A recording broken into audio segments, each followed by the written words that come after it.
Hail, you Warhammer players, and welcome to the yard.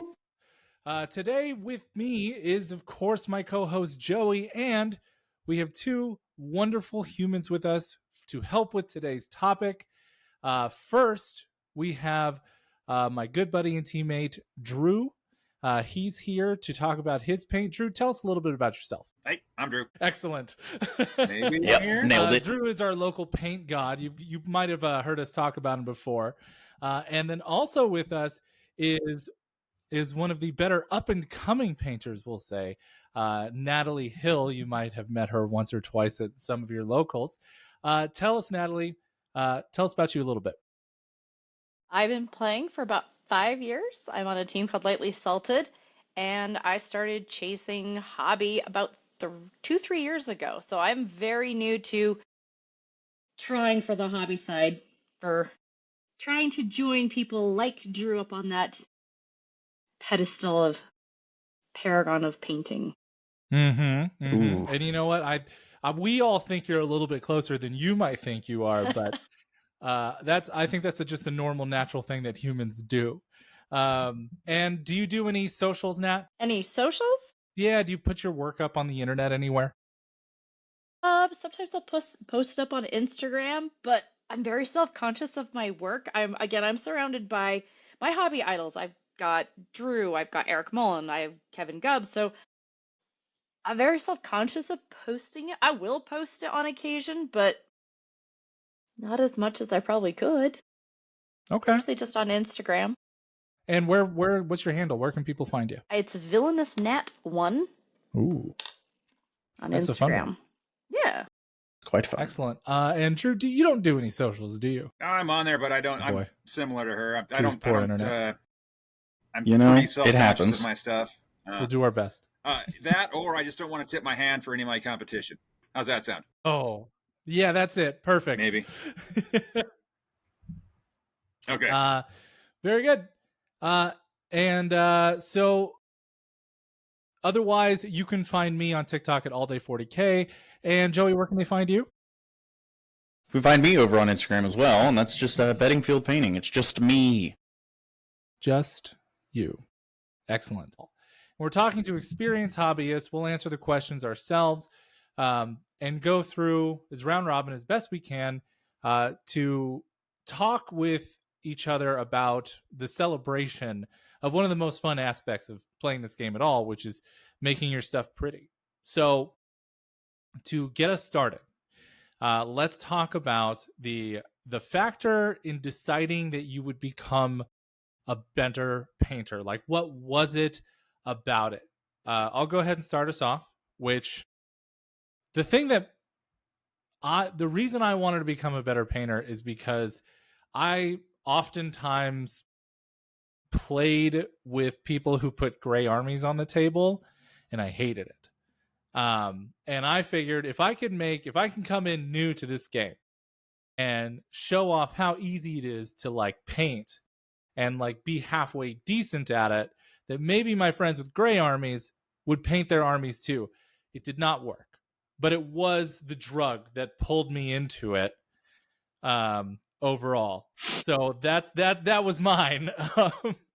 Yep. What was your trigger to like become a better painter?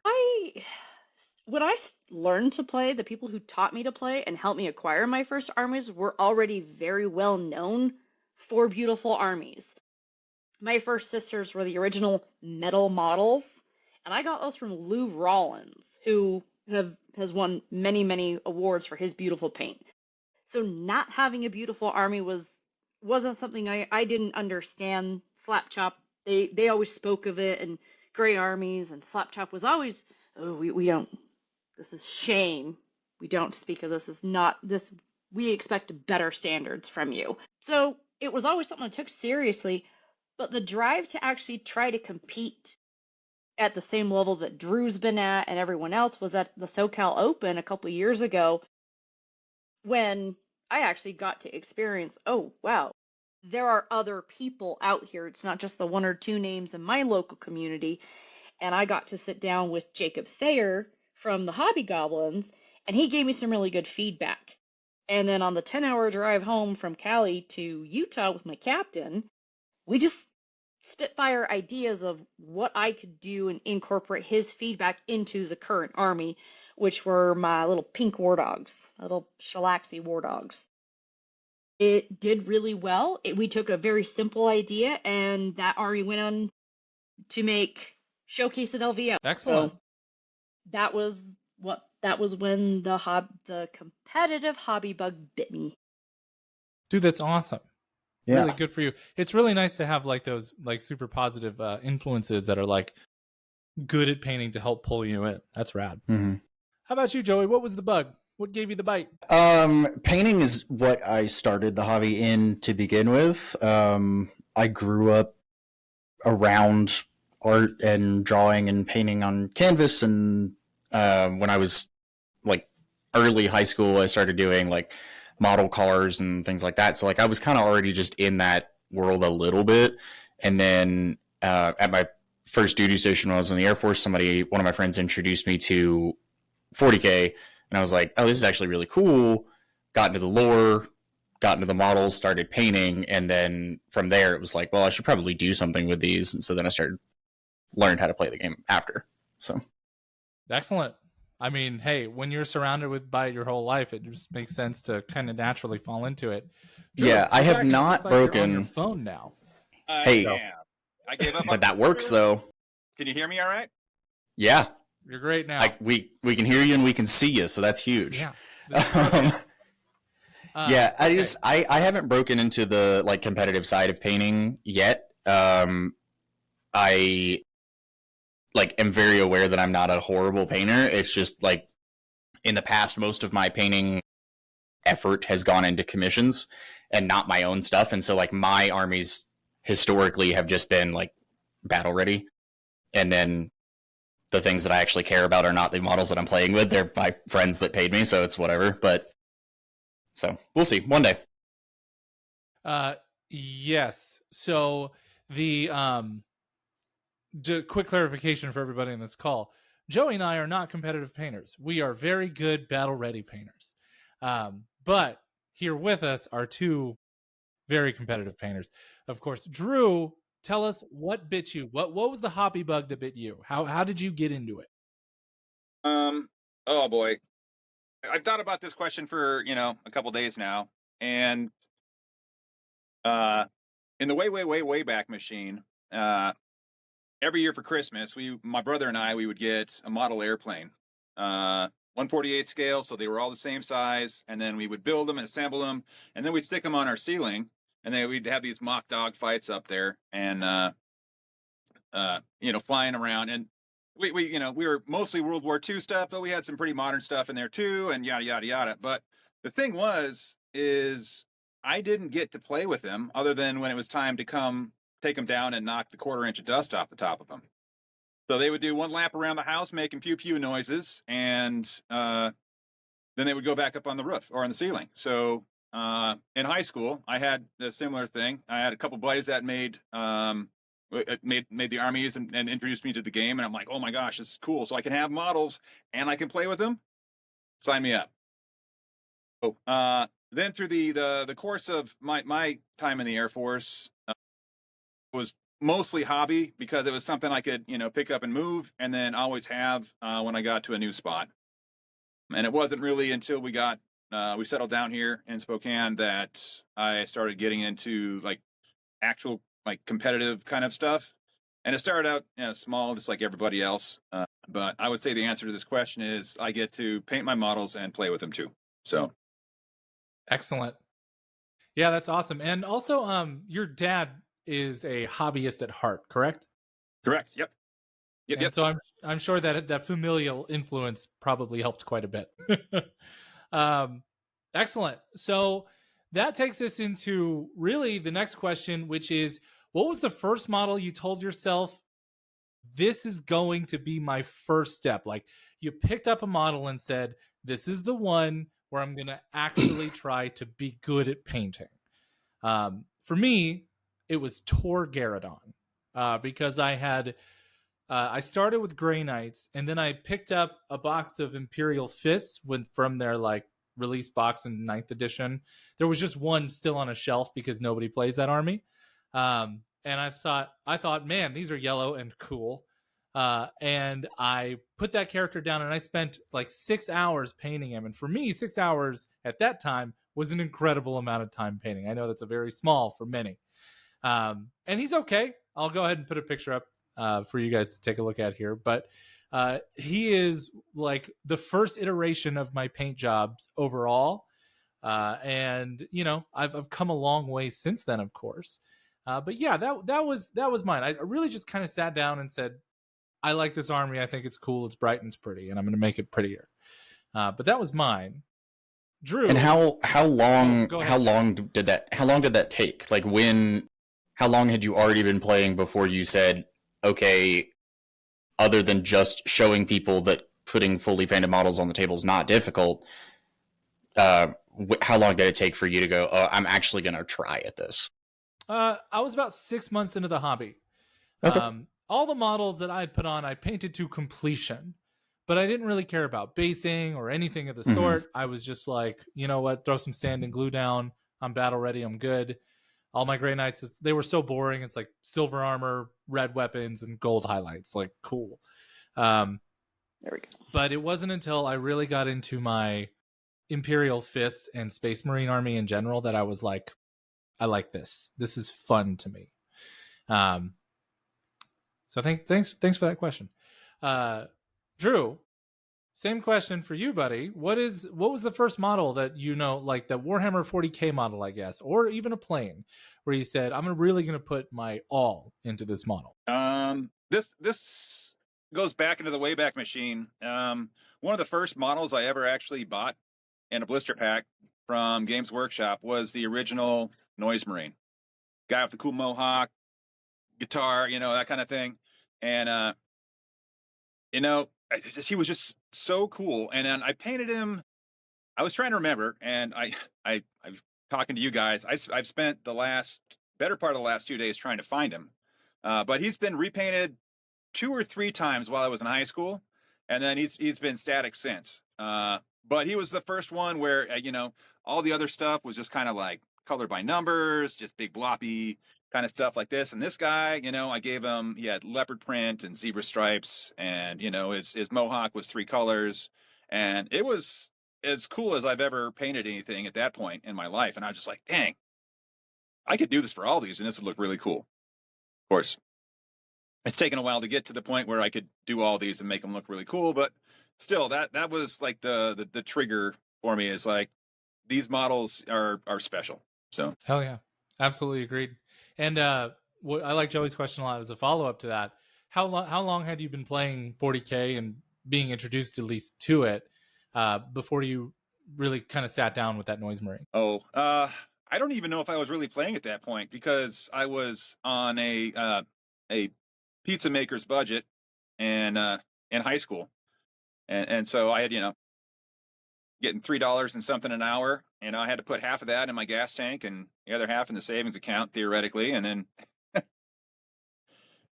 so yeah, I didn't actually have a full army for a long time, but yeah, so I don't know, that the transition from this is cool, I'm gonna start collecting, to this guy could be the baseline for the rest of my army, was probably, I don't know, a year or 2 in high school. Okay, cool. Nat, same question. My first model where I probably thought I'm really going to try was my first set of Metal Sisters that I bought off of Lou Rollins. He had bought the army for his wife. She didn't play, so I bought them from him, and I kind of got into it pretty fast. I went to a gaming retreat with someone I was dating at the time, and this is, you're going to learn how to play Warhammer. Okay. I spent 3 days learning to play Warhammer. The day we were done with the gaming retreat, they said, hey, there's an RTT. You should come play. So I went and played in an RTT. That was my introduction, and then a week later, I bought my first Sisters army. So I had been playing for about 2 weeks when I thought, I'm going to really give it my all. I had no clue what I was doing. I didn't know what paint I was supposed to buy. And that was it. Nice. And it was a really sad sister battle that I still own. It's still in a case somewhere up at my parents' house in storage. That's great. If you can find pictures of those, I would love to put them up on the I think I on the sent screen you the here. picture of that first sister. Did you? Okay, I found one. double I check. could go. I'll send them back to you. But yeah, I took a picture because I was so proud of how she had turned out. Because at the time, I thought I had done a really good job. I hadn't seen what could be done.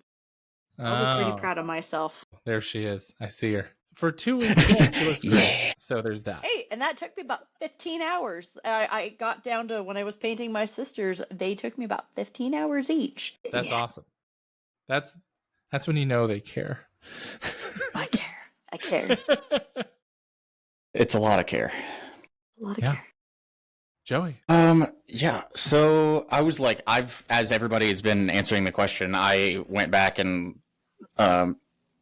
doom scrolled really quick to the bottom of my Instagram because when I first started, I was actually like a good little internet poster and posted basically every day. So there's a lot of log of things that really shouldn't be on the internet, but they are.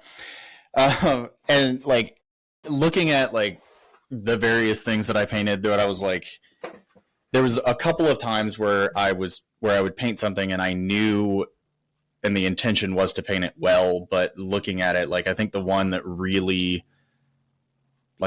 pushed it, the first one that did it was, there's a little weird boy that I painted, the old fine cast weird boy with the grot on the chain that's hanging off his side for absolutely no reason and doesn't really make sense for the model, but he's there. That one was a big step for me because that was, I think, when I like really started to try highlighting outside of like dry brushing. I'd done tons of that already, but that's not what I was looking for, because I had a war boss that I thought was pretty good, and I went to an event down in Texas, War Games Con. It's in Austin. I went there. This was 2015 or 16. I think it was 15. And there was a guy holding a painting class. I really wish I remembered his name. I really do, because it was fantastic, but I don't remember his name. But it was this old guy, fantastic painter. And I showed him pictures and was like, hey, what do you think about this? Just kind of talking. And he said it was good, but like, hey, you need to highlight. Like, that's a thing that you need to do. You need to practice. You should just push this further. And I was like, yeah, I highlighted a little bit, and like zoomed in on my phone and showed him. And he was like, it's the best advice I've ever gotten. When you are highlighting, especially things like pants and clothes and skin, to do it until you are uncomfortable with it. It's highlight until you think you went too far, and that's probably right. And so I took that and like actually did it, or tried to do it with this weird boy. And I think that was the first time that I was like, this is advice that I have heard and I'm going to try and do it. Excellent.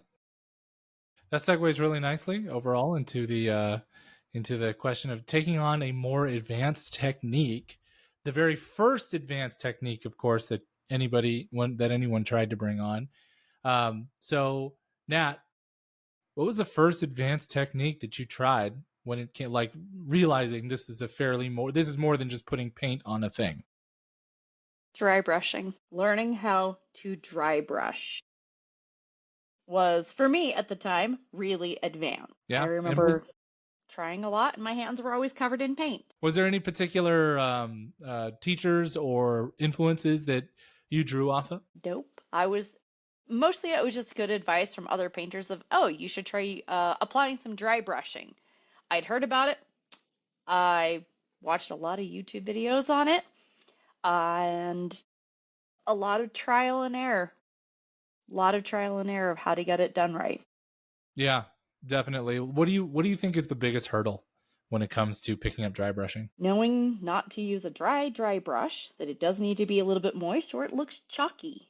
That is the term dry brush is a lie. Is a lie. And I have a very good friend who didn't understand that and has been trying to get into hobby and came back. He's like, why is my stuff chalky? I'm like, because your brush was actually dry and it's not supposed to be dry. So yeah. Okay. What about you, Drew? As far as your very first, like, more advanced technique, what did you pick up? I went for weathering. I've always been a big fan of uh, like battle worn kind of stuff, and so when I decided to when I landed here, I was still with my Dark Angels, and I decided to take it to the next level. That's where I started. I started with the chipping medium.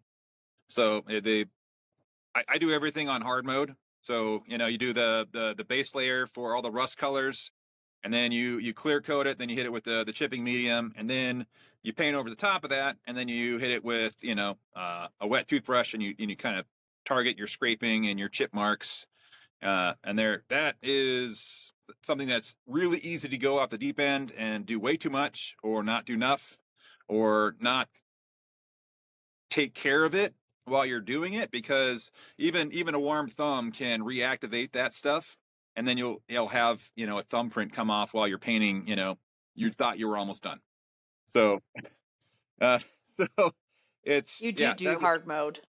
yeah. And then you'll see pictures here, but my hard mode included splitting all my stuff in half. So I did Angels of Redemption, so that's the half green, half tan, and so why do it once when you can do it twice?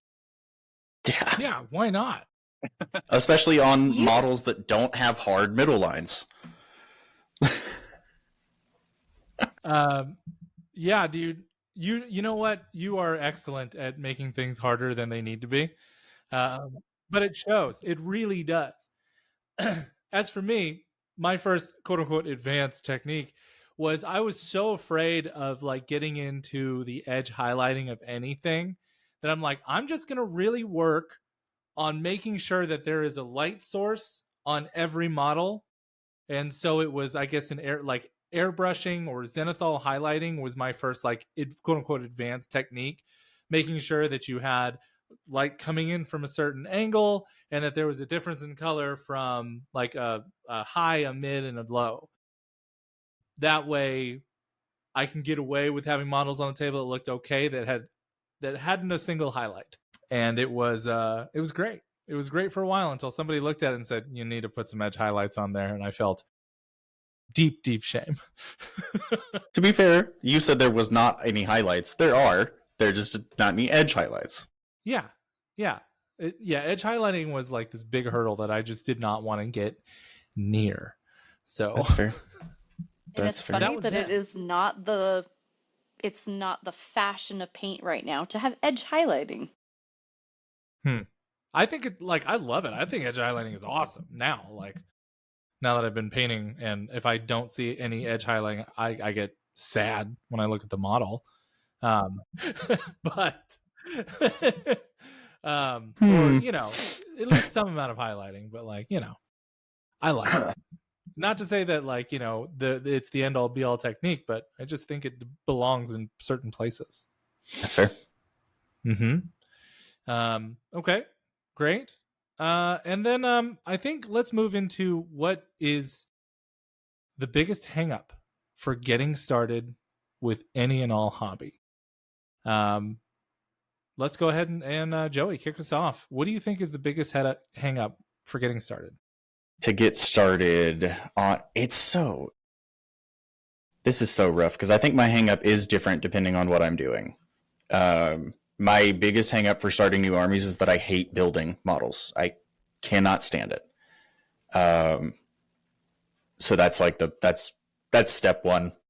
And then getting started on a painting project, generally the biggest hurdle is that I will have an idea in my head. I will know what I want to do, and then I will just talk myself out of it because I am not good enough, and thus it will not look good, and I shouldn't do it. Fair enough. Yeah, that those are two things that certainly get in the way. The biggest one being like if you don't want to do a thing, you don't want to do a thing, and if you don't enjoy that portion of the hobby, which is the building portion, then it makes it tough to get going. So, Drew, what about you? In terms of getting started, what do you think the biggest hang up is?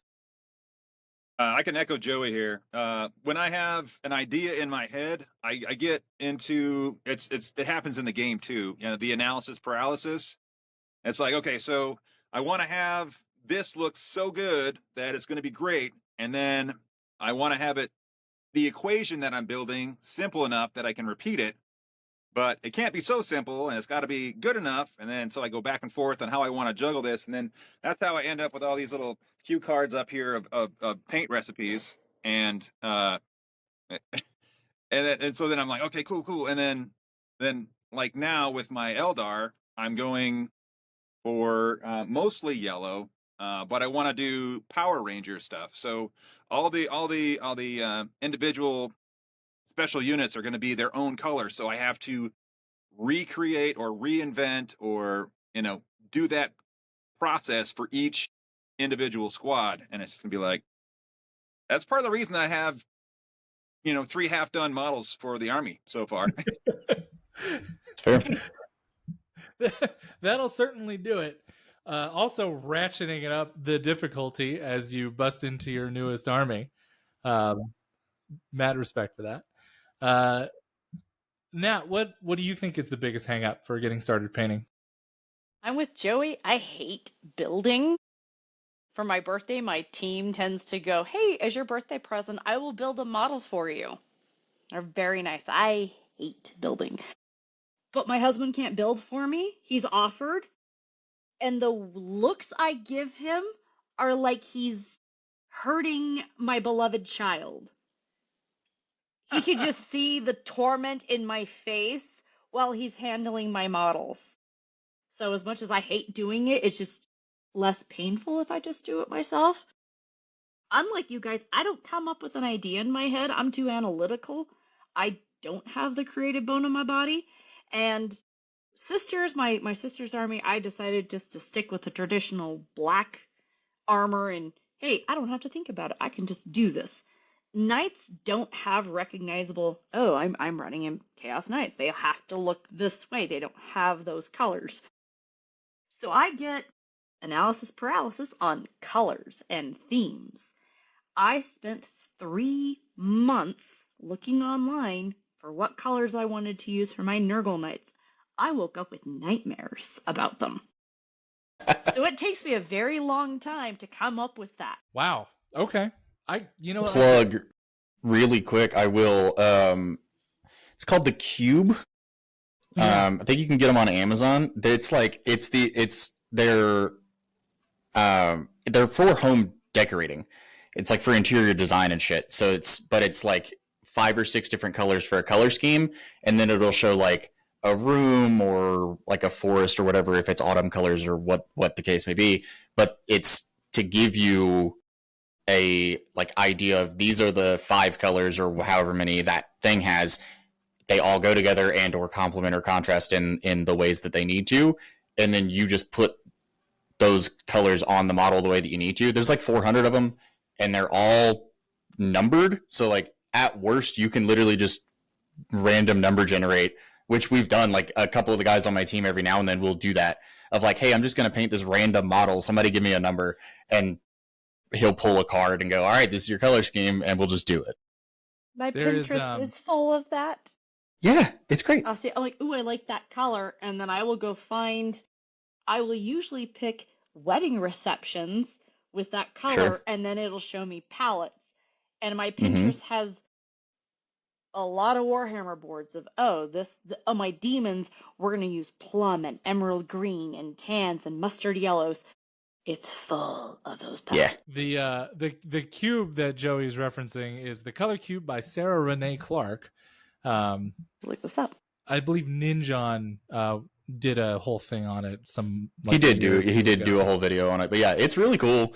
I haven't bought one because one of my teammates bought one, so whenever I want it, I just give a number and he shows me a picture of the card. So yeah, there's also there's umpteen free resources out there that have done a very similar thing just on the internet. So either support a creator or don't support a creator.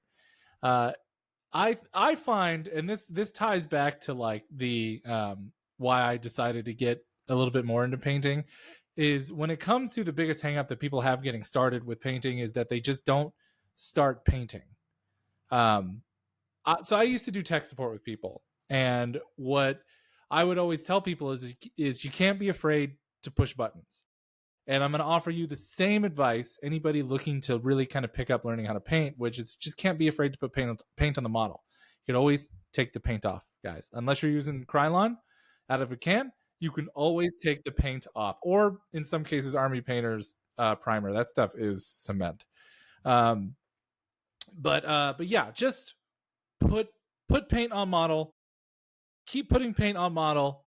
When you think you're done, maybe put a little more paint on model.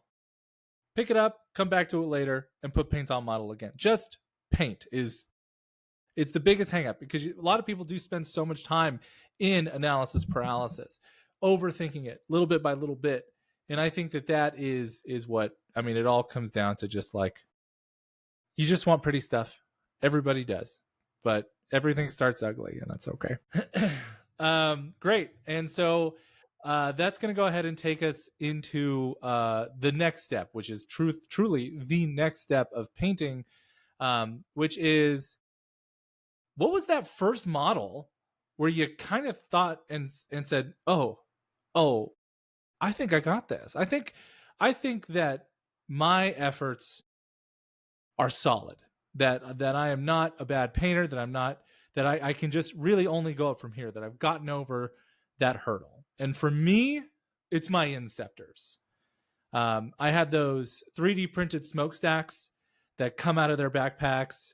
I took it to Tacoma, and I got compliments all day. People are like, these look amazing. Like the smokestacks, because I looked at a picture of like a rocket taking off into the sky, and there's like purple that leads to gray that or in red and leads to black, and then it's highlighted with white. And I'm like, I did that to the smokestacks, and they look pretty cool.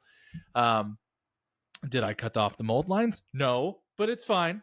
But yeah, and that was those models specifically. I was like, oh, I can do this. I look at those that I painted then to the ones I paint now, and they're trash. But like, it was a step, and for me, that was mine.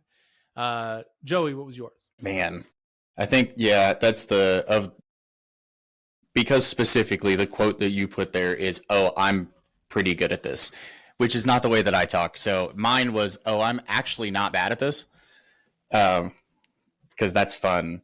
Go to therapy. Anyway, so mine was Conrad Kurz, for the actual Horus Heresy Primarch model. And similar to Drew, because I think at this point it's probably just the Air Force way, really good at making things hard for no reason. So I decided to try basically everything at the same time, which was like thinning my paints to the absolute maximum, and edge highlighting, and I don't even remember what it's called, but the like slight glow to do for like lightning through an airbrush to make the backdrop, like everything, all of that I decided to do on this guy. And then like really realistic, like actually realistic stone color. And then when it was done, that was like huge. Looking at it was like, this is actually good. This is actually something I'm okay at. And I remember like the little steps of it, of like keeping track of it, because his cape is like just flaps of skin that have been like literally nailed on top of each other. And it was like 20 something layers of paint, because I literally started with green to work up into the skin color, because it's dead. And like, there's so much to it. It was great. That was the one, like once that happened, I was like, okay, this is actually doable. Excellent. Now, I would say it was my Guo for the most recent War Dogs. He was my centerpiece. Very handsome boy. He's very handsome. I like him. But I'm kind of more like Joey. I don't go, wow, I'm a great painter.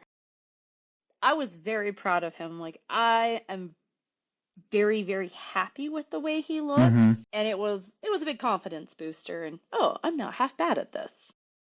But yeah. Nice. You guys should try on Arrogance. It's fun. I need a few more years of this hobby stuff under my belt, and then maybe I'll get there. No, just picture yourself a straight white male and You have all the I need the confidence. confidence of the 35-year-old white male. I'm amazing.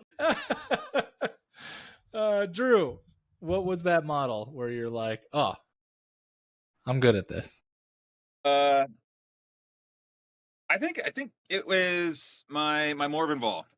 And I ended up kind of leading, foreshadowing into one of the other questions we got coming up here. I ended up scoring the 22 best painted or hobby track for the sisters, and I solely credit that with Morven. Like many things, the Gamers Haven, my not sponsor, got completely shafted on the sisters release with Morven Ball. They just got a goose egg, just like many things that they have now. So I built my own. I made a custom one, made sure it was legal and got it all approved and stuff. And then I built the rest of my sister's army. So it was like the capstone for the sisters army. And I had, like just like my dwarves, I've evolved through the most of it. And then I mean, at that point, I still didn't even have a wet palette. So I was doing all my wet blending on the model out of the jar and my wrist. And so when I got her squared away, I'm like, dang. And then and it's just one of those things where I had all the practice, I got all the equations right, that I didn't have to look at the cue cards. And then I did because at that point, non-metallic metal was still way out of my league. But there's another one, another technique that's substantially easier. It's called true metallic metal. And I took the equation from Angel Gutierrez. Geraldus. That guy. Dardez, I believe. Yeah. Yeah. That guy's boss mode. Anyways, I used his equation for the true metallic gold on all the stuff on Morven, and it just really popped. And so it's one of those things where you do a bunch of the little stuff right, and then everything comes together, and it's greater than the sum of its parts. So, yeah. So then I solely give her credit as a centerpiece model to kind of like outshine the rest of the mediocrity of my sisters to get me to that spot. You say all this. I played Drew like a year into learning Warhammer 40K. And it was on his sisters. And I remember looking at this army going, oh, this is how armies can look. Got it. His mediocre is well, yeah. No, your mediocre is like, it's what most of us peasants aspire to be. It is a beautifully like purple army. Every model has so much detail in it. Again, guys, try on arrogance. It's so fun. Okay, so along the way, as we're taking these next steps into becoming better and good painters, is there a technique that you've picked up that was like the light bulb moment where you're like, oh, I can take on just about anything technique wise? And I'll spoil it. I foreshadowed it earlier. Edge highlighting for me.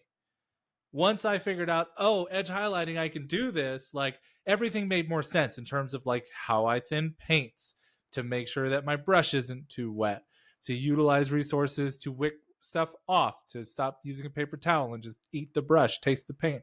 Like all these little things just came with it that then made it so like everything just kind of dominoed from there for me in terms of the understanding of paint technique as a whole. So that was my like light bulb moment. Nat, what about you? Wet blending. On the Nurgle Nights, I wanted to do wet blending. It's not perfect, but that was something that was a technique I really wanted to try. I really worked at it, and that was it for me. Was layering and wet blending. What do you think about when it comes to wet blending is like the big hang up for like nailing it down? It's taking the time to learn how to do it. Learning that you've got to thin out your paints. You've got to remove the moisture without using a paper towel, and just patience. I watched so many videos of just even your brush technique and learning that, hey, it's where you end that's going to deposit the most paint. So you need to make sure that you're starting on your lightest and ending at your darkest. Just there's so many little things you need to know to get it to fall into place to do it right. Yeah. Is it me lagging or Nat? Am I lagging? I'm sorry. No, I think she was done and you just didn't realize It's that. me then. You guys All sound on time to me, so. Cool. Great. Excellent. So, Drew, what about you? What was the technique that was like, oh, the lights came on? Well, Nat stole my answer. It was going to be wet blending. But the everything she said with wet blending is absolutely right. What I found helped me out was discovering the wet palette to do that, just to not have the same answer. So, like I said, with my sisters, I was doing all their flowy capes and stuff like that on the model. So I would have, 3 colors rolling on my wrist at the same time or the back of my glove. And I would try to, get those colors equations, mixes right. And then try and get on there while it was still wet and then push the paint around, push the color around, get the highlights, the lowlights and all that other stuff. And then, it got a whole lot easier when I didn't have to wait. I didn't have to try and do everything in like the 30 seconds that it started to get the water edge lines and whatnot. It's like, dang. Why do I gotta be like this? So Truly the hardest mode. Always. So the wet blending, it takes the end product up so much, just by being able to come back and clean up those blends, force the highlights where you want it, and then really kind of dig in and like work out from the lowlights, just to get everything the way you want it. Because there's so much of our stuff is artificial lighting, right? So we're trying to highlight some of the cool things on our models, and we're trying to like, oh, maybe I don't want to paint that part, so we're just gonna paint it all black. So we're just gonna the wet blending really takes it from being just like rattle can it black and then work your way out to base it in a color that's going to work for you, and then you can inject your palette where you want it to do. So you can have the richer shadows as opposed to just black. Maybe you're just going like a hypersaturated blue, or you're coming out with from a on my yellow guys, I'm coming out from a pink or a red and working my way up from that. And so the wet blending really facilitates giving you a classier end product, if you want to call it that. Very cool. That's a great explanation. Thanks, buddy. And Joey? Wet blending. Yeah, right. It is. I will say, just so that we've all talked about it, to comment on wet blending.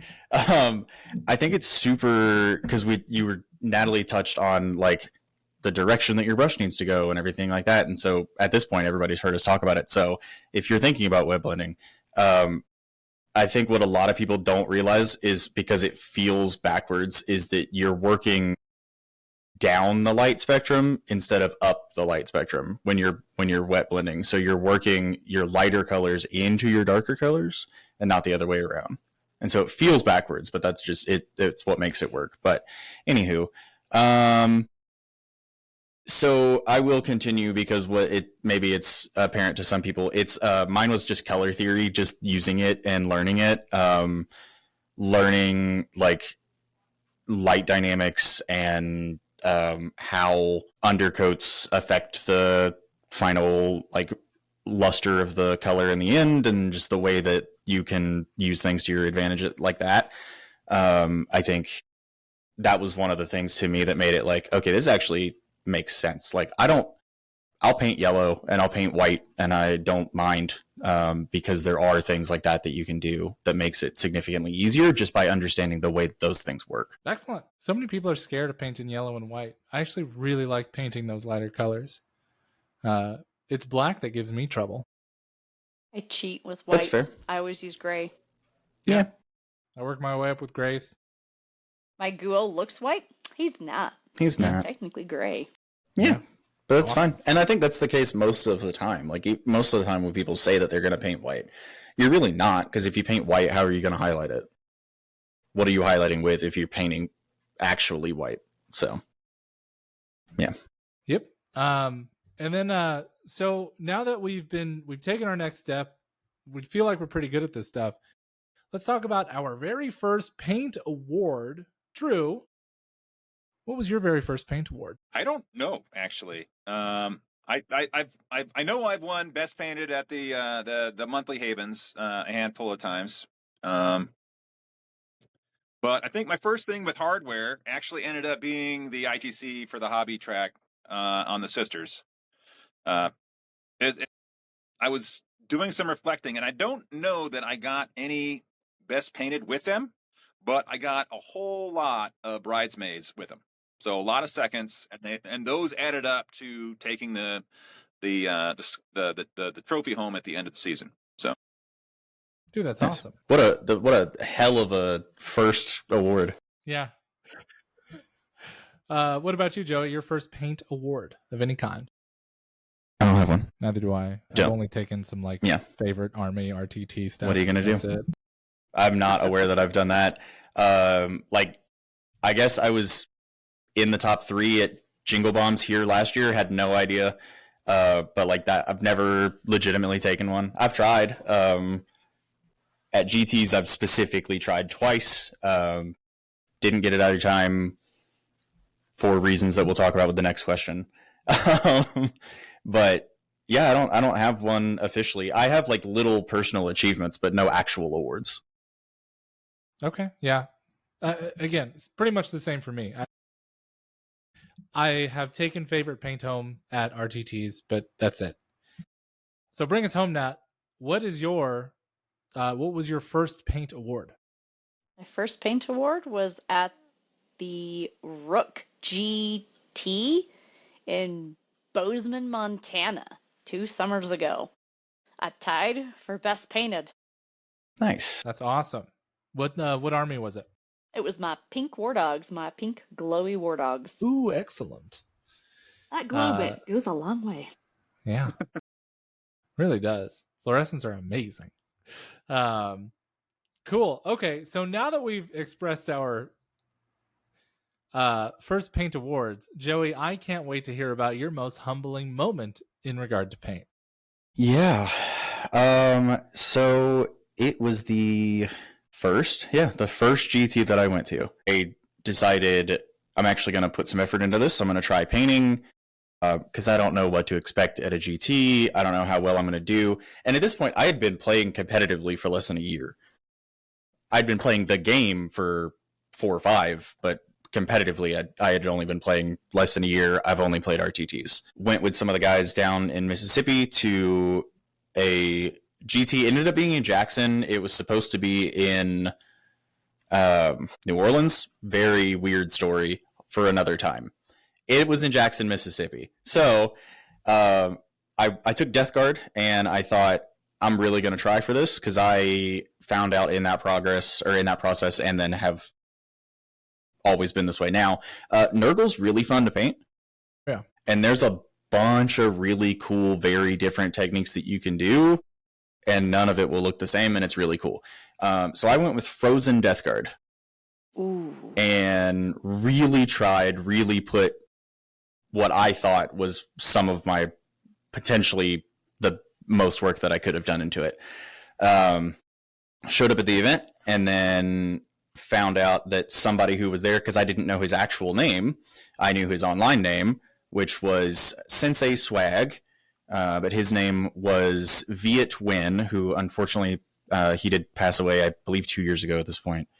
But he, at the time, I believed was like, as I followed the online presence, I thought that he was the best painter in America that was not tied to a studio. And he showed up, and I went, okay, so I actually am not good at this. As it turns out, not all that great. Oh boy. Yeah. So that's awesome. So putting my arrogance pants back on, I've never actually truly had a humbling moment in paint because I have no expectations when it comes to paint. I show up because mine are bright and pretty. I'm like, do you like it? And I guess the only humbling moments are when people are like, well, this could be better. Thanks. But yeah, not again, no expectation, so it's hard for me to get humbled. That's fair. Drew, how about you? Do you have a humbling moment in paint? I have lots of them. And man, it's because I mulled over this question a lot because like I said, I've had lots of them. And while I don't have that kind of like self-image where I should be first place. I go in and I look at my competition and I'm like, okay, cool. I think I've executed this process better than this person. I've executed this process better than this person. And then when I have, those folks beat me, then I'm like, man, that kind of sucks. I should have been ranked a little bit higher. I have an answer on here, but I don't know. It's when I took fourth in the ITC in January. I took it really hard.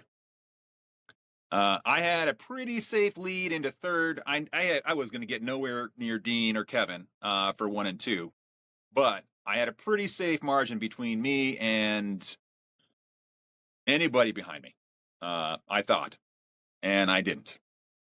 So I slipped from third to fourth, and it was based off the subjective secret rubric of the Games Workshop administrators there at the LBO. I didn't get any feedback from them in Vegas, but when I did get feedback from them in Tacoma last year, where I took second, I got best painted only because Mr. Iwata took his wolves to the top spot for best overall. Right. The only feedback I got from them is that the rims on your bases aren't completely smooth. I'm like, really? Okay. So it's perfect otherwise? Yeah. That's all you got. That's a wild detail. Okay.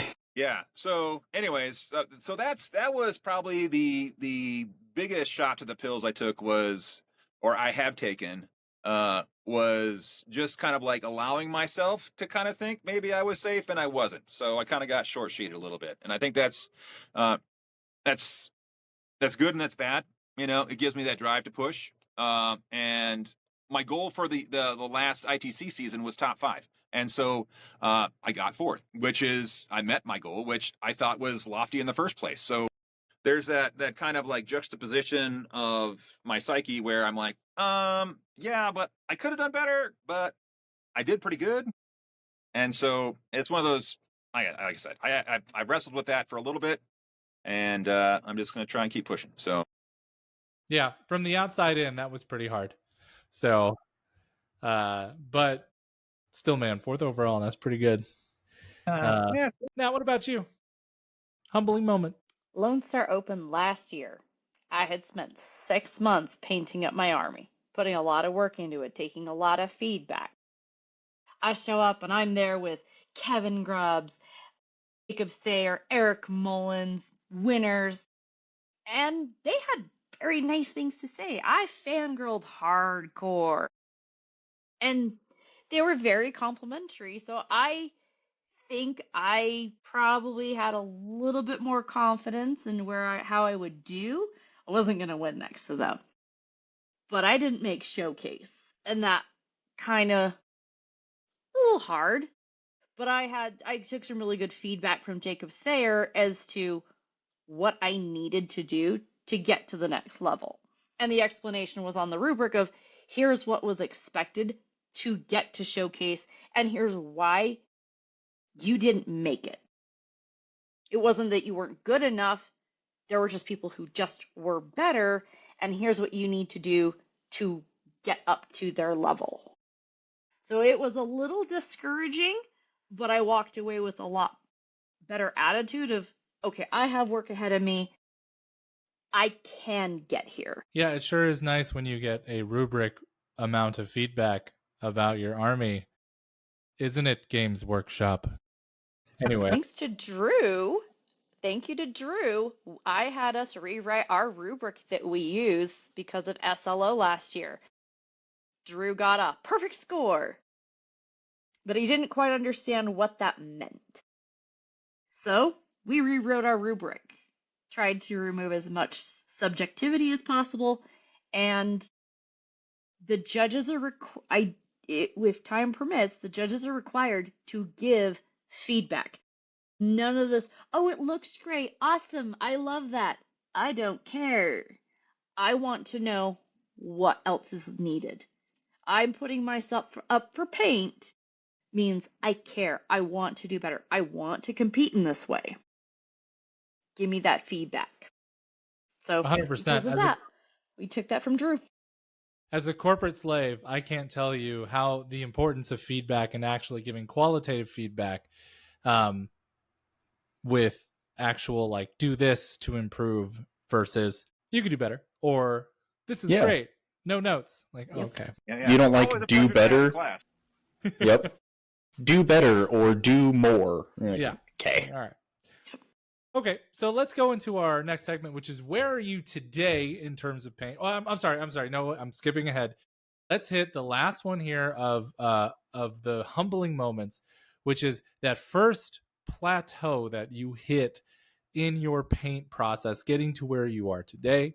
My very first plateau was when I was painting my army and everything was yellow.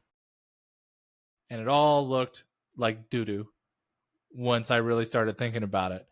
And then I was painting up a bunker in the early part of 10th edition when bunkers were actually interesting to play. And I just went way hard on my Zenithal, getting like the darker colors in, and I painted a very rich orange. And that's when I realized what my paint needed to do to go up, which was just required so much more in places. Like take away the light touch, get a little bit more aggressive, and just embrace the things that you wouldn't expect otherwise to really kind of come through. So my first plateau was just like everything's yellow, I'm comfortable, was that first amount of comfort. And then I managed to find the next level just because I was messing around one day with a model I didn't particularly care about. So it was great. What about you, Joey? What was your first plateau? Yeah, no, I mean, I think it's very, very similar, and it is pretty much the thing that I said before. It falls in the same. I think it falls in the same line of the advice that I got, which is highlight until you think you went too far. Right? It's be more aggressive than you want to be, and then it probably works. But that was the like really learning Zenithal. I think that was huge, which is part of the highlighting process. So yeah, it's very similar. I Nurgle dogs. I got to a point where I plateaued and I looked at him. I thought, you are missing something. No idea what it was, but I could just tell it was missing something. So I actually just reached out to my mentor, Jacob Thayer, and now Drew gets it all. What's it? Of how do I take this to the next level? I'm missing something. And that's when he said, do some freehanding. So I learned to stipple. Yeah. Good old stippling. I could freehand so with good. a stipple. Beat that brush. Yep. But yeah, what these don't look finished. What about you, Drew? What's that first plateau you hit? About the same as you. You know, it was with my sisters, everything was purple. With my dwarves, everything was teal. And it's just like going back and just you get the first few models and it's like, okay, this is going to be great. I can totally do this. And then you look down the line, it's like, okay, my sister's army, I need 80 more sisters, 80 more infantry models. And it's just like, oh, mamma jamma. Okay. Yeah. Yeah. So I had Sisters Horde at one point. I had over 100 models, 100 28 millimeter bases, and it's just like, holy cow, that's just such a steep climb, and it gets overwhelming really fast. Yeah, the same but different with my dwarves. At max, I've got like 60 or 70 individual homies, but still, you get to those first few, and I'm almost at that point with once I get my equation figured out with the elves. It's like, okay, cool. Now I have to do another 40 models. So each army gets slightly more elite, and then so I think when I'm ready for my penultimate army of awesomeness is going to be Custodes. Custodes or maybe just a war dog. Let's do just a war dog. Yes. Excellent. Okay, so let's talk about what we consider our current best painted model that we have in our arsenal. So Nat, let's start with you this time. What do you consider your current best painted model? My Guo. Yeah, this is a handsome boy. He's my best. I'm still very new at it, but he is my favorite. He is my best. Absolutely, I 100% agree. I think he looks awesome. That's fair. But also, like, I love your Nurgle Chaos My Knights. Nurgle Knights. They're so Stinky cool. dogs. Yeah, They're pretty. Amazing. Joey, your current finest model. Man, I don't know. Oh, I think, and I'm not. It's strange. So there are parts of it that I don't like, and there are parts of it that are, and which is really the large majority of it, are like, it was not technically difficult. I did it it was a commission, so it's a Mortarion. I did a Mortarion commission to match my co-captain's scheme, and it's this like super like synthwave dry brush thing that like starts at purple and there's greens and oranges and yellows, and it's very all over the place. It looks really cool, especially when everything is all together. It's not difficult technically to like actually put on a model, but for Mortarion specifically, I did his wings as moth wings, and so they're fully free-handed with eyes and mothness, and that was the thing.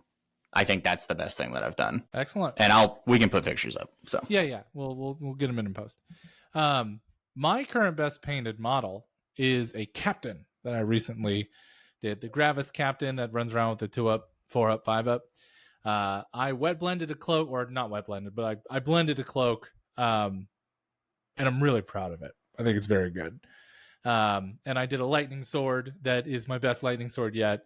And I think he looks great. Is he in any list right now? Some of them, but I should put him on the table more. Hey, some is not zero, so yeah, that's true. Drew, what about you? What would you consider your current finest painted model? I mulled it over quite a bit, and I think I put down my Hekachunk number 2, just because it's unlike you guys, or half of you guys. Modeling is one of my favorite parts of the aspect. So, putting the extra lights in there, building the framework for the inside, having a replaceable battery tray, and then doing all the regular stuff that I do on hard mode with the weathering and the chipping and the 4 layers of teal that I put on before I do anything else, and then coming back and doing all the other edge highlights and whatnot. And then this time that was the first one that I added the dry pigments to kind of like make it really look like it's been on like a Mars like terrain, just getting beaten up by like dust storms and whatnot. That's kind of where I'm at. Plus, it's got the drop down door with the extra sergeant that can stand on it with the magnets and whatnot. So that's my favorite model. I might actually, I think the Ranger that I'm painting might be more like technically advanced than anything else I've done. But the big Hekachunk is probably my favorite. Yeah, that land fort is a centerpiece if I've ever seen one. My favorite thing you do with it is that you display it on a mirror so that judges know that you painted the bottom of the model in as much detail as the rest of the model. Yeah. Maybe I'm the weird one. My favorite is the model with the banner. The quilted, just the back, the amount of people I have dragged over to look at the back of that banner. The free-handed quilted pattern on the back, the way I nerd out and have other people nerd out with me over the back of a banner. Love Yeah, that model. it gets unnoticed a lot, but thank you. It's my favorite. I also really like your like white dwarf, the old man. I think he's the unhelmeted one. That guy that you painted up, he looks great. I'm a big fan of that guy. Yeah, just we'll get pictures in here. They look amazing. Okay, so let's talk about the highest achievements ever reached. Joey and I don't have any. Hey, you said achievement, not award. Okay, achievement. What's your highest paint achievement, Joey? Jeez. They don't do it anymore, but GW used to put community painted models on the like product page of the model that it was, which was super cool. And I was on like 3 or 4 different places, which was like, that was my big thing. So I was on the Necron monolith. So it would go through and you would look at like all the GW stock photos, and then it would flip to whatever community photos that they had put up.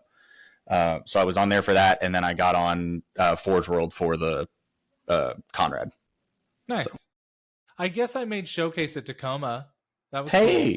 See, that's a thing. That's an achievement. It's a big that was deal. Exciting.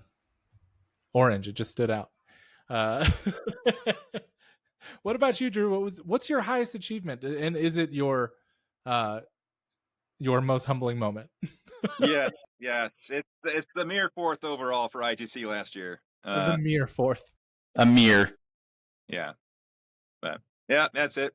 And like I mentioned, it's something I should absolutely be proud of. And it should not be a derogatory comment. It should not be humbling.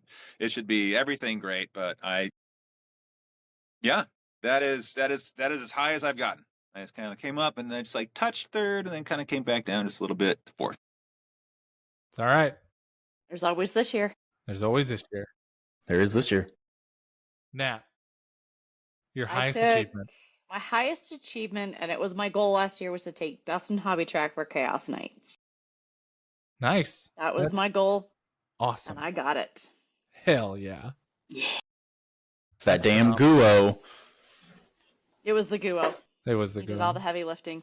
The Guo and He's my the centerpiece. heavily stippled Nurgle knight running around. My free hand on there. Yeah. Yeah. Next to Drew, actually, I have learned tricks from Drew. I have learned tricks on how to freehand. I have learned. But that was my first attempt to freehand, and I just stuck with stippling. Yeah. They look great. I love your Nurgle Knights, so. I like them. They're fun. All right. So, speaking of, where we're at now, what keeps you going? Let's start with Drew this time. What keeps you going, Drew? Caffeine mostly. But no, yeah. The serious answer is I can see what I'm lacking, and I can see what I'm missing, and I know that I can achieve what I'm missing and what I'm lacking. So my drive is to be able to vault those hurdles and get there. And then it just goes back to everything else we've talked about in the last hour or so about analysis paralysis, and then a little bit of all the other kind of like ingredients that go into it to get me to that point where I can get over that hurdle, and maybe it's not where I want to be, and then maybe I need to refine some stuff. So, but kind of like Excellent. forecast kind of a thing. Very cool. What about you, Nat? What keeps you going? I keep wanting to try and learn new things. The Green Knights, I am forcing myself to learn how to airbrush. I've been terrified of an airbrush. This entire army will be airbrushed. Awesome. That's great to hear. I love the airbrush. I think it's one of the best tools ever. Joey, what keeps you going? It's so simple. I like it. Yeah. I enjoy You painting. have to like something. Yeah, I just like it, and I do it. I don't admittedly, I don't do it nearly as much as I should, and it's very strangely, I don't do it as much as my actual enjoyment suggests that I would. But yeah, I just like painting. So, Dude, that's awesome. For me, it's a stupid answer. I play Space Marines as my main army, and they keep coming out with more stuff. So yeah, you just have to. I have to keep up, or the other 15,000 points of painted Marines are useless.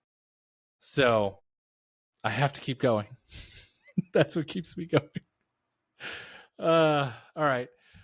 So Joey, what's the next technique you want to take on? Like, of all the techniques out there, what is it that you really want to learn how to do well? There's two, but I'm gonna go with one because technically I know how to do one of them. I just need to practice it and be better at it. So it's brush painted OSL.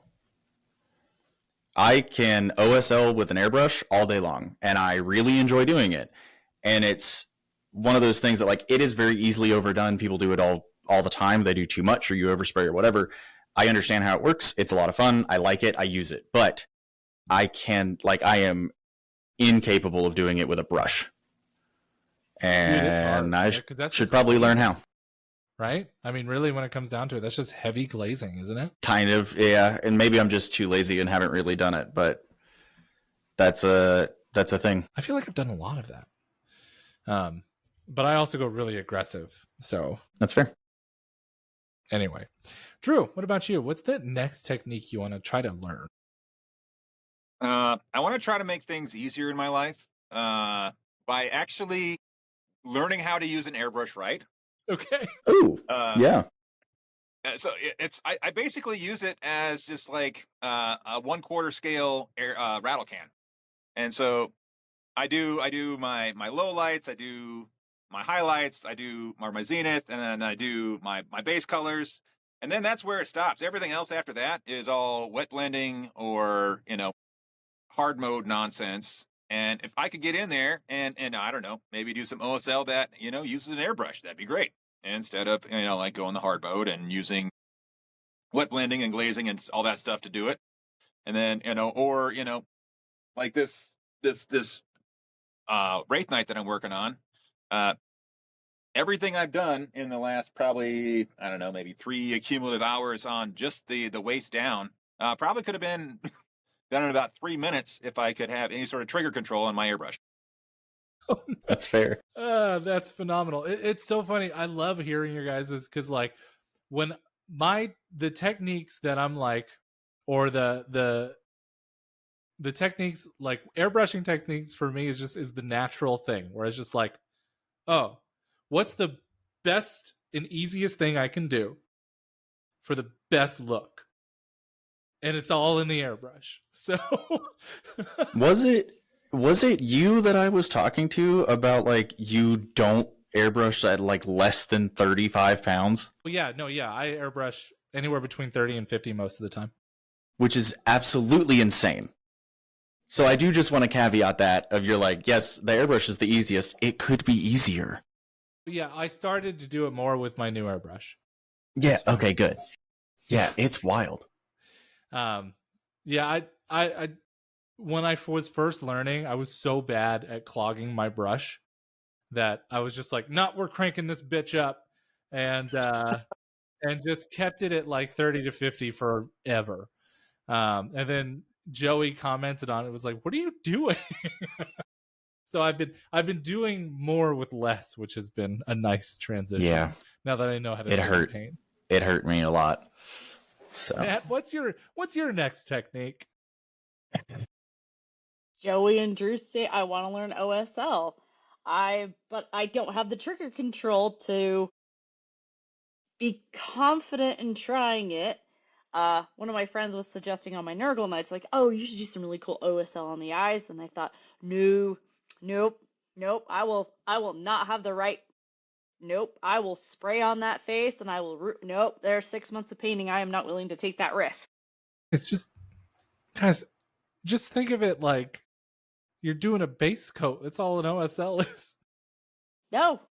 And then you at 50 pounds of pressure, that's all an OSL is. It's so easy. It's so easy. I'm more Oh, willing that's to so try easy. with a brush than I am with an airbrush because I feel like I have a lot more control. And I spent a lot of time with the owner of Artist Opus learning how to do it with a dry brush. Yeah. That's fair. But the airbrush mimics precisely what light does. Just done. If you don't have it mixed right, it spits at me, or it's too runny, or there's no. I'm not Well, willing see, to risk so an 8-month paint job. yeah, well, and you're talking about precision application of OSL on like eyes and small things like that, not like jump packs or plasma guns, and not 50 pounds of pressure and done. Hey. So you don't. Hey, my OSL is nice. It is, You know, but what I'm saying is that like he's that you don't confident have with his OSL. It does. It looks good, but the thing is that you don't have like at that level, you don't have the same problem. Like it's not mixed right, or it doesn't spit, or it's spitting at me, or whatever, or it was a millimeter too low, and so now it looks weird because it's on his cheekbone instead of in his eye socket. That doesn't happen at that level of and that size difference. So like I get it, and that's why like because you've commented I think the first paint job that you commented on of mine is my racks, because that's very much like that. That is a very small, very precision application of airbrush OSL. So Okay. So let's get into what projects that we haven't started or haven't tried because you're scared or you're not, or you don't think you're good enough for it. So Joey, we'll start with you, buddy. It's skin. Okay. It's and not like necessarily just skin. I can do skin things. It's faces. Large, like an army with a large amount of faces or a large amount of skin. It's one of the 5 or 6 reasons why I don't have Gene Stealer Cult. Because I'm not super confident in it. And if you look at like my Drukhari, 95% of them are helmeted. I very specifically don't use the face or the non-helmet version. I've gone in and like a lot of my witches and my bikes are, even my scourges are converted so that I took the like full visor helmet from the bikes, and they're on other models because they didn't have helmets. Wow. And I've just done it that way because I don't want to deal with it. Almost every Marine I paint today doesn't have a helmet anymore. I painted solely helmets for the first year I was painting Marines. And then I was just like, nope, we're going to start making them unique, and started doing faces. Hey, do some of them look a little ridiculous and like bland and dumb? Sure. But like they've also gotten better. Also pupils. Oh man, that's so great. Yep. It's so much fun. It is my most stressful moment where I'm just like, it's fun. What about you, Drew? Any project or something that you're scared to start? We'll circle back to my Eldar, my elves. I have such lofty goals for them. I mean, when they hit the field, I want them to be first at the end of the year for Hobby Track. It's daunting to have that. I don't know that I've ever done that for anything else in my life. I don't know that I've ever said that I want to be number one at anything, let alone in a worldwide competition. And then to, have them kind of be at that kind of like peak performance, and then have to learn a new army. I'm used to being hobby first and then getting my butt kicked. Example would be Worlds last year after I won Best Painted and the Golden Ticket in Salt Lake. I was 20 or 30 from the bottom of the competition there. That was another ego check, but I went in there expecting to lose because I'm pretty not good. I say that before every one of my matches. But to have that kind of aspirational level for an army that is, I have almost 4,000 points of of a pile of shame for Eldar. Only thing I'm missing is Fugan and an Avatar. So, and then I could, have 4 or 5 different versions of any of those army lists. So, yeah,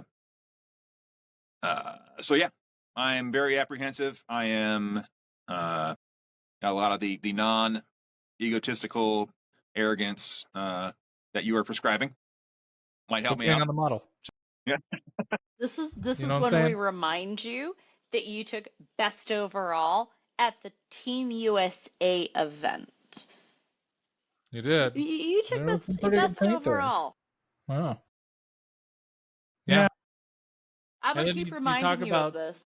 Talk about how you're not very good too, and you went. I mean, most GTs you're 4 wins, 4-1, X and 1 Yeah. most of the time, X and 2. I think you only won one. You had one loss. You went 4-1 at the Storm of Silence. Yeah, pretty sure. We just Arrogance, gotta man. keep reminding him. Just try it on. Yeah. Get some arrogant pants. Yeah, just put on the arrogant pants once. Just see how it feels. What about you, Nat? I'm working on skill, so I'm working on bettering myself as a player. But on the hobby side, I really, really want to dive into kit bashing. I tried it once. Dude, I love it. It was an abomination. It was. I still have the model. He's sitting in a box under my bed. At the time, I thought it wasn't too bad, and then I saw what it could look like, and I thought, oh, this looks like a 3-year-old had fun with glue and dad's spare bits. So I will work on that eventually. I will attempt kit bashing. I love my looking lofty at- goal. I love looking at some of my stuff that I've done where I've done like I made assault terminators out of the new Leviathan terminators, and they are not designed to hold shields. At least that kit. And if you like look close, you can literally see gobs of green stuff stuck between a shield and a fist. So yeah, I get it. Okay, so looks like Joey had to take off for a second here. But what we're going to do is we're going to jump into the lightning round. We've been going for quite a while now. So we're just going to kind of run through the little things. So number 1, I guess I didn't talk about mine. Let me do that. Let me jump into the technique or project that I haven't started because I'm like kind of worried about starting it. And it's Custodes. I want Custodes to be like the project, the army that stands out amongst my armies. I'm so deep in on my Orange Marines that if I change one, I have to change 14,000 other points worth of Marines. I don't want to do that. So I'm really committed to my current orangey yellow color, and I'm very happy with that. But Custodes has been this mounting, like, how the hell am I going to do this? How the hell are they actually going to stand out in the field? And I'm still just trying to figure that out. So that's where I'm at there. Okay. Cool. Joey, did I ask you about what your project you haven't started Projects that I haven't started? Yeah, project I haven't started. And I mean, yeah, kind of. Yeah, because you said that you're scared or don't want to do. And it's just like, if it involves an excessive amount of skin, I tend to shy away from it. So that's right. Yeah. Okay. Let's get back into it to wrap up the day. Thank you all for hanging out with us so far. I know this has been a really long recording, guys. So number 1, let's talk about the tool, the monkey that's been on everyone's back, at least your guys' backs. Your airbrush that you're currently running. I have an Infinity. I love it. If you can afford it, go buy an Infinity. Like, I guarantee you, it's worth every penny. What about you, Nat? What's your airbrush you're running? I have the Awatas, but they were gifts, so I'm happy with them. But I do want to get one of the Infinities. They are supposed to be the Rolls Royce of airbrushes. What Iwata do you have? Is the HPCS or just the normal? I have 2 of them. I have one for fine detail and one that's not fine detail. Yeah, that's fine. Like they are workhorses generally. Like Iwatas are very good. So yeah. Hey, gift card for being at my company for 15 years. Amazon gift card. I'm like, we will buy some Iwatas. Yeah, nice. I read an Eclipse for like 2 years. That thing was awesome. I figured I won't feel too bad if I ruin them. Yeah, that too. What about you, Joey? What's your airbrush? I also have I have three, but yeah, I have the super shitty like 90s Honda Civic, the Neo 4 Iwata. It's not an Iwata. It's the Neo 4 Iwata. Oh. It's effectively, the Dollar General Iwata. You can get them at literally any name brand hobby store, Michael's, Hobby Lobby, that kind of thing. They're like $40. I use it only for priming because it's like a 0.6. Nice. It's huge. And it primes, great. And when it is unusable in a year, I don't care because it was $40 and I'll buy a new one. Then I have a company that most people haven't heard of, and they don't do a ton anymore, but it's called Grex, Grex. Their green is like, that's the thing that makes them stand out. It's good. It's not my favorite. It is detail. It does detail well, but it's a pistol grip, and I don't like that personally. I bought it from... Yeah, I bought it from my brother-in-law because he wasn't using it anymore, and it was just nicer than what I had when I moved here. So I was like, sure, I'll do that. And it's good. It's just, I'm not a pistol grip fan. And then I have an Infinity for the hyper detail stuff because they're perfect. Well, so it just, you guys talk about like getting used to hammer pulls. It's like butter. It's amazing. How about you, Drew? What's your airbrush? Not to be a one-upper, but I too have an Infinity, but I've got the limited edition Ukrainian support one. Nice. Yeah. All the proceeds for that went to rebuilding bombed out schools, if I remember right. That's awesome. So, is that the... It's got a cute little like dragonfly wing on it. Oh, okay, yeah. Hell yeah. I wasn't sure because I was like, they've done a couple of limited edition ones. I wasn't sure the little dragonfly one. That's cool. Heck yeah. I'll have to keep an eye out for one. All right. Now the question that everybody would love to know, what brushes do you use? Let's start with Drew.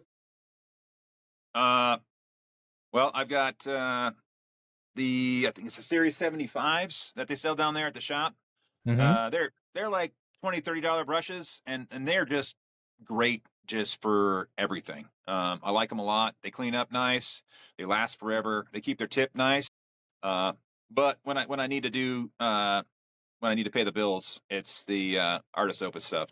I've got a couple brushes that are 2 or 3 years old, and I've just worked the snot out of them.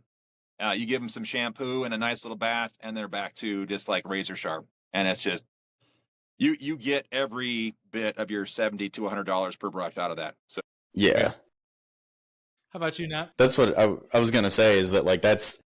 And that says a lot about the level of painter I think that you are, is that like if you're general all around workhorse and not, you're like, so your least brush is an Artist Opus, that's a lot. Yeah, it does.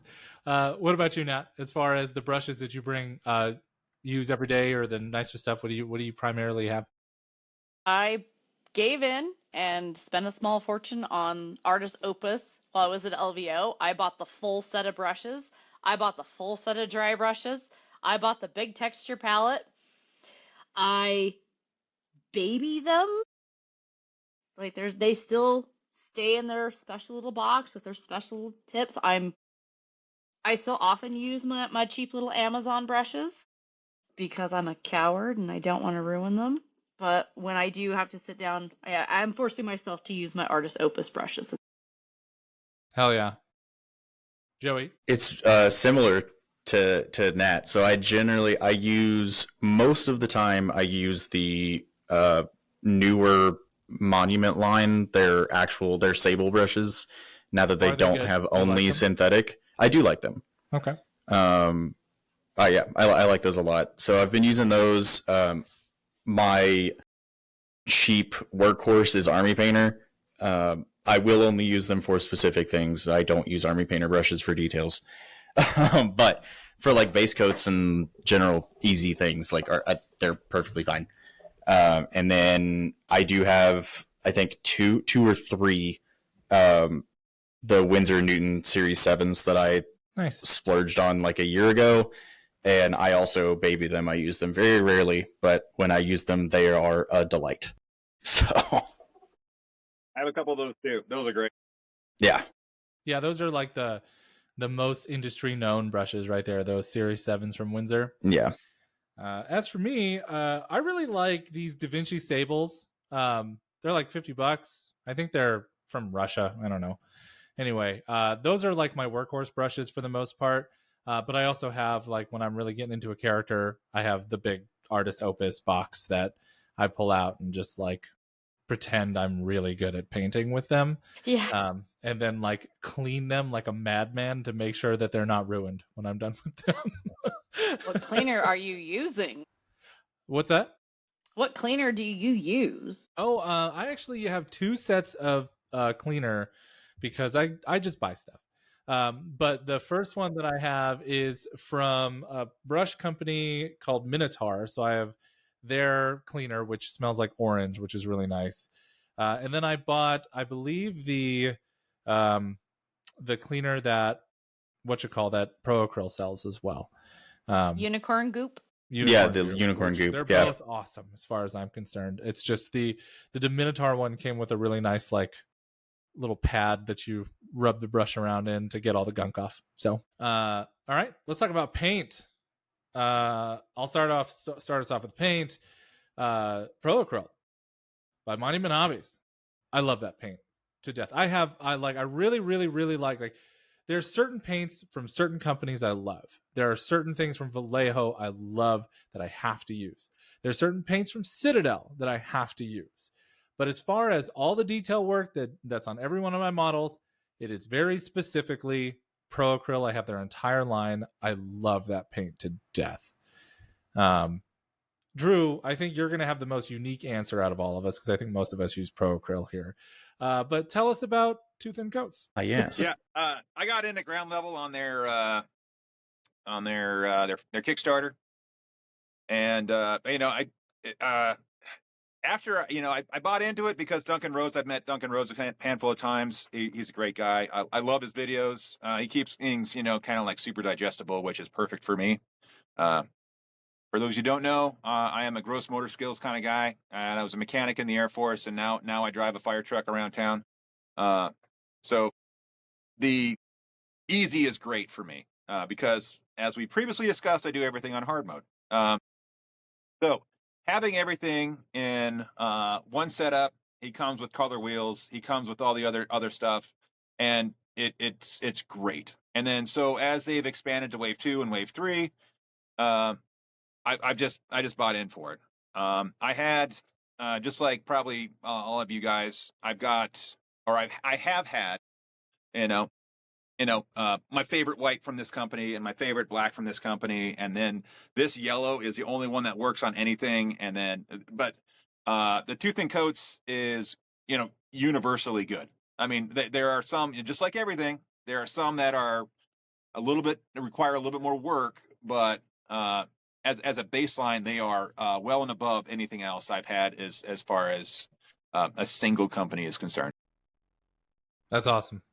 What a review. Natalie. I started with Vallejo, and I still really like my Vallejo Air. I did move over to Pro Acryl, the Hobby Monuments. I have all of them. I've loved them. But I'm kind of with Drew. I do now that they have Two Thin Coats in Utah, I have started, when I buy paint, I started buying my Two Thin Coats. Nice. So it's kind of a dabble between the two as I stock up on the one and replace the other. Yeah, absolutely. Joey? So mine is Pro Acryl as well, for a significantly more technical reason, but also yes.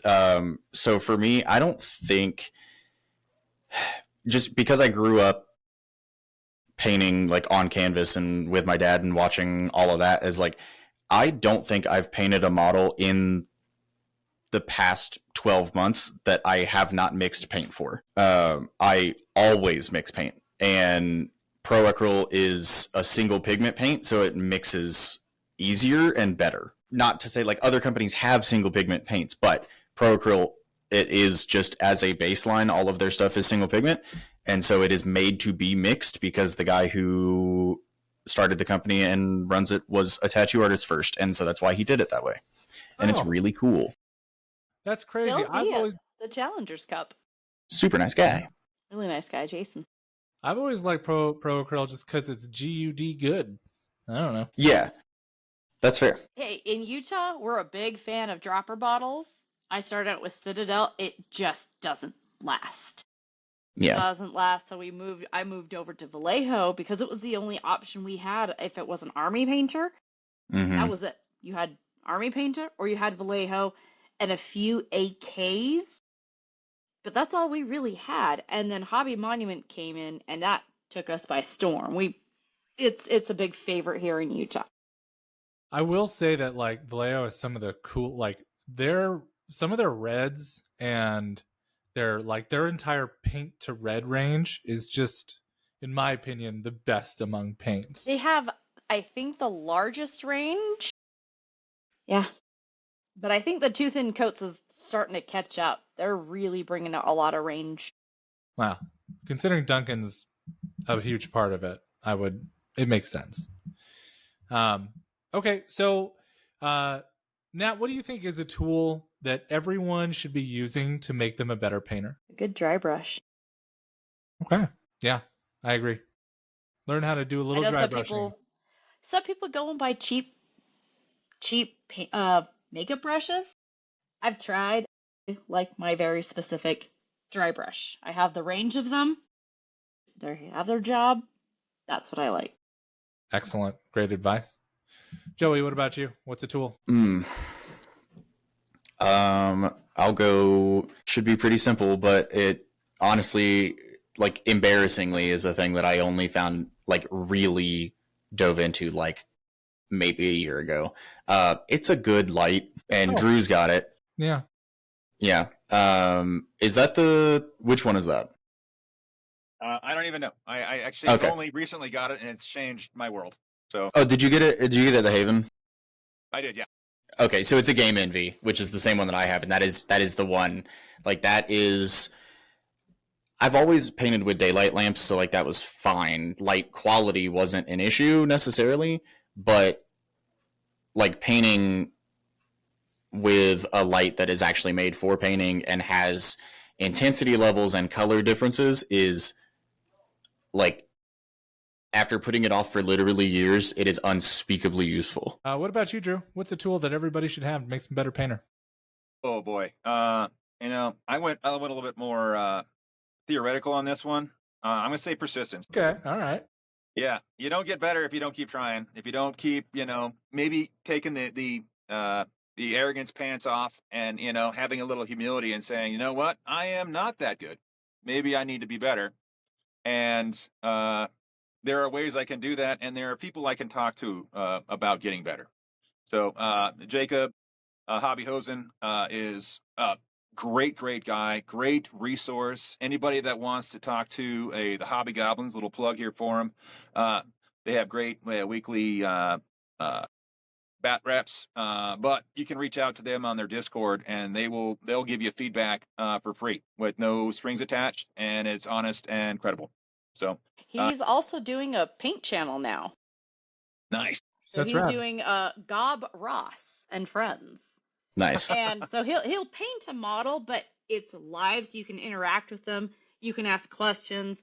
I know I've asked a lot of questions about what paints he's using, and because he'll use some really cool paints, and he does some really cool techniques with contrast paints through an airbrush.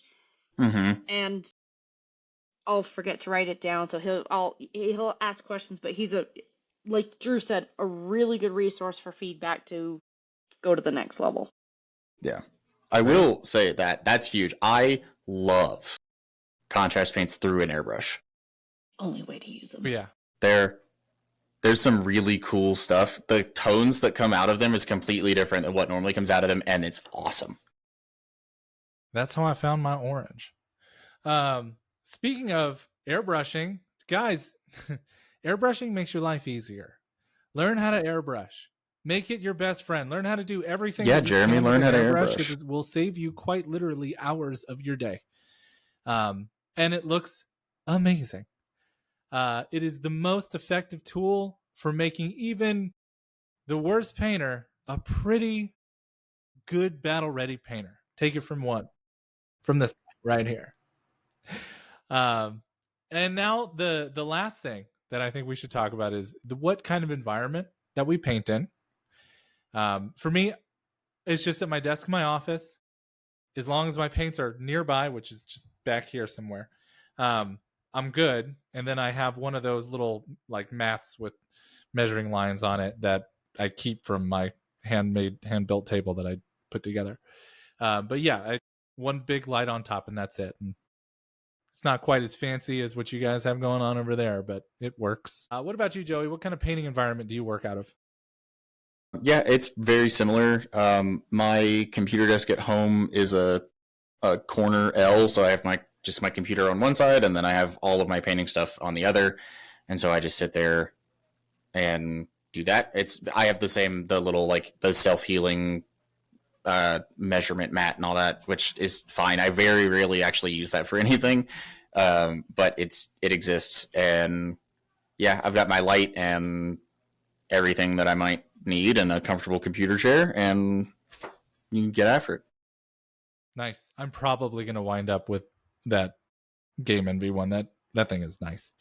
What about you, Drew? Tell us about your hobby corner. Corner is right. I call it my Harry Potter closet. Where he was sleeping underneath the stairs. Because right over here you can't see it, but at this point that is the staircase. You can basically see all of my hobby area right here. I got my beer fridge, my paints. I got some trophies up there, and then that's it. You're sitting on my airbrush desk, and this is where I paint everything else. So I've got enough room to turn around, and then the other half of it is our pantry. Nice. It's awesome. We'll get a picture that Drew sent here so you guys could see it. And then Nat, how about you? What kind of hobby space do you like kind of work in or need? I can't face the TV because I find that I sit and do this too often. So can't face the TV, but I have an L shape. My office desk is over yonder. It's a big dining room table because I like lots of monitors. Way too many computers. But I use an L-shaped desk. I have one spot is my paintbrushes, my paints, what I'm currently using. 3 different lights. I probably will invest in a better light. A fancy brush cleaner, a vortex mixer. And then on the other side is just acrylic nail polish holders for all my paints. Yep. And then I have drawers all over my room of different random hobby stuff, extra bits of basing materials. More paint. More paint. You can never have enough. No. All right. Well, I think that's going to do us for today. What we'll do if anyone has any last bit of parting wisdom that they'd like to offer, let it be known. Anyone? I don't know. As far as the competitive thing is concerned, just remember there's only one winner. Everybody else in the room is losing. So Right. Just accept that and just have a conversation with those that are better than you. One of the things that I felt was really great at this last storm was the guy that won came up to me afterward for Best Painted and said, "Thank you for doing what you do because I was an inspiration to him." He says, and I was completely it's like, wow, that's great. I know that I just got goose pimples thinking about it. And just remember, so just arrogance is great. You need to have belief in yourself that you can do that, but also have the humility to know that, you know what, you're here for the community. That's awesome. Thanks, Drew. How about you, Nat? Any last parting wisdom? I think Drew covered it really well. I met Drew at LVO 2 years ago, and I accidentally stumbled into Showcase. I got to be up there with the greats of them all and got to be make really good friends. If it's something you want to get into, there's so much support for people. I know I go to Drew all the time with different things. He's shared so much wisdom. He's shared his recipe for trying to paint faces. Like Joey, I can paint skin, but I can't paint faces. Always ask. There's people are willing to help. That's awesome. Great advice. Joey, any last parting words? No, I don't think so. Honestly, I think we've covered everything pretty well. And I don't know. I said no, and then I'll say something because that's what I do. So, I need to do it too. I have to take my own advice, right? Just try, just do it. That's right. Just you can do it. Work. You absolutely can. Okay, everybody, thanks all for hanging out for as long as you have. We'll edit this down a little bit to make sure that it's more quality content and less gooey stuff. But let's just say, put paint on the model. Thank you all so much for being here, and we'll see you next time at the Op. See ya.